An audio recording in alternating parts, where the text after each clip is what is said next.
प्यारे दर्शकों, हिंदू धर्म में हिमालय की गोद में बसे केदारनाथ धाम को 12 ज्योतिर्लिंगों में से एक माना गया है। हिंदू पुराणों में साल के करीब 6 महीने हमसे आच्छादित रहने वाले इस पवित्र धाम को भगवान शिव का निवास बताया जाता है। दोस्तों, ऐसा माना जाता है कि यहाँ भगवान शिव त्रिकोण शिवलिंग के रूप में हर समय विराजमान रहते हैं। वैसे तो पौराणिक ग्रंथों में इस धाम से जुड़ी कथाओं का वर्णन मिलता है, परंतु आज हम आपको महाभारत में इस धाम से जुड़ी एक कथा के बारे में बताने जा रहे हैं, जिसमें यह बताया गया है कि यहाँ पांडवों को भगवान शिव ने साक्षात दर्शन दिए थे, जिसके बाद पांडवों ने यहाँ इस धाम को स्थापित किया। तो दर्शकों, आइए मिलकर जानते हैं केदारनाथ से जुड़ी इस रोचक कथा के बारे में। नमस्कार दर्शकों, इंडियन टूरिज्म 20K पर आपका स्वागत है। दोस्तों, आधार्मिक ग्रंथों में वर्णन कथा के अनुसार महाभारत युद्ध में विजय के पश्चात पांडवों में सबसे बड़े युधिष्ठिर को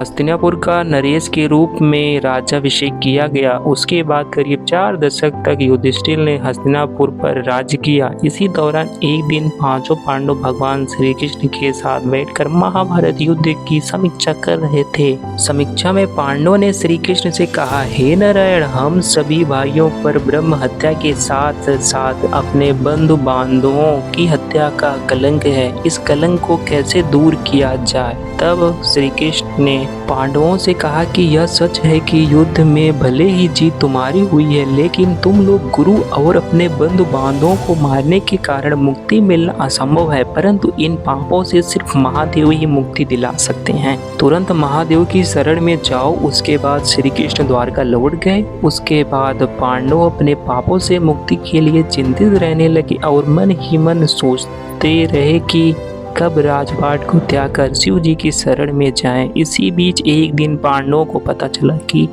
वासुदेव ने अपना देश त्याग दिया और वह अपने परम धाम लौट गए। यह सुनकर पांडवों को भी पृथ्वी पर रहना उचित नहीं लग रहा था। गोपित, अहमद और सखा सभी तो युद्ध भूमि में ही पीछे छूट गए थे। माता, ज्येष्ठ पिता और काका विद्रोह भी वन गमन कर चुके थे। सदा के सहायक श्री कृष्ण भी नहीं रहे। ऐसे में पांडवों ने भी राज्य परीक्षित को सौंप दिया और द्रौपदी समेत हस्तिनापुर छोड़कर शिव जी की तलाश में निकल पड़े।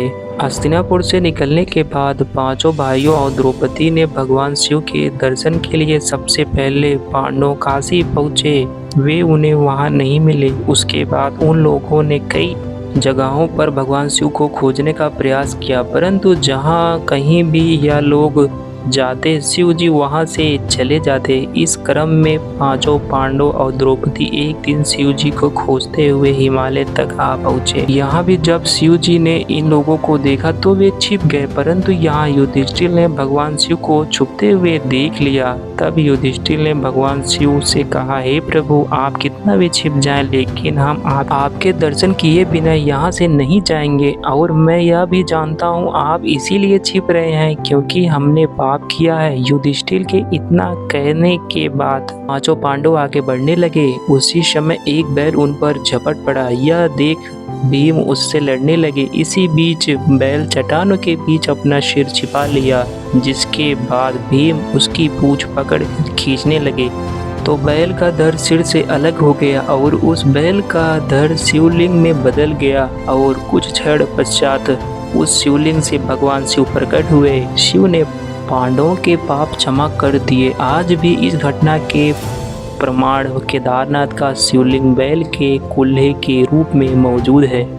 भगवान शिव को अपने सामने साक्षात देख पांडवों ने उन्हें प्रणाम किया और उसके बाद भगवान शिव ने पांडवों को स्वर्ग का मार्ग बताया और अंतर ध्यान हो गए। उसके बाद पांडवों ने उस शिवलिंग की पूजा अर्चना की और आज वही शिवलिंग केदारनाथ धाम के नाम से जाना जाता है। दर्शकों, चूंकि यह पांडवों को स्वर्ग जाने का रास्ता शिव जी ने दिखाया था, इसलिए हिंदू धर्म में केदारनाथ स्थल को मुक्ति स्थल माना जाता है। और ऐसी मान्यता है कि यदि कोई केदारनाथ दर्शन का संकल्प लेकर निकले और उसकी मृत्यु हो जाए तो उस शिव को पुनः जन्म नहीं लेना पड़ता। तो दर्शकों, उम्मीद करता हूँ कि आपको केदारनाथ से जुड़ी कथा पसंद आई होगी, और अगर पसंद पसंद आई हो तो इसे ज़्यादा से ज़्यादा लाइक शेयर करें। अगर आप इंडियन टूरिज्म 20K पर नए हो तो अभी सब्सक्राइब कर लें।